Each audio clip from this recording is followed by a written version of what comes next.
కరీంనగర్ జిల్లాల రాత్రి కురిసిన అకాల వర్షానికి రైతులు తీవ్రంగా నష్టపోయారు. జమ్మిగుంట మార్కెట్ యార్డులో అమ్మకానికి తెచ్చిన వడ్లు పూర్తిగా తడిసిపోయాయి.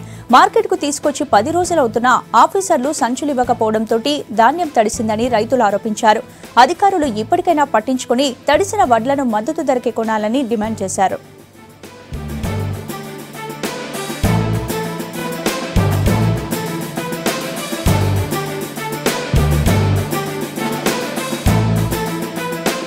పది రోజులు అయితే వచ్చి ఇక్కడికి వస్తారు చూస్తారు బారదాని అంటే ఇయ్యాలి ఇస్తాం రేపు ఇస్తాం అంటారు, ఇస్తలేరు.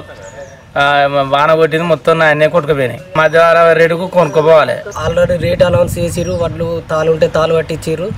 10 రోజుల నుంచి బారదాని ఇయ్యక సతాయిస్తారు. మీరు వడ్లు పోసుకున్నారు బారదాని ఇస్తా ఉన్నారు, బారదాని ఇయ్యలే. వారం రోజు నుంచి కూడా తిరిపిస్తారంటేనే అసలు ఇవ్వడం లేదు. మార్కెట్ పాలకులు కూడా పట్టించుకోవడం లేదు. వర్షం పడుతుంది, మేము ఎట్టు కాకుండా అయిపోతాం, అది తడితే ధాన్యం అని కూడా చెప్పినా కానీ స్పందించలే. మద్దతు ధర కొంటారా లేరా, మొత్తం కొట్టుకపోయినాయి వడ్లన్నీ.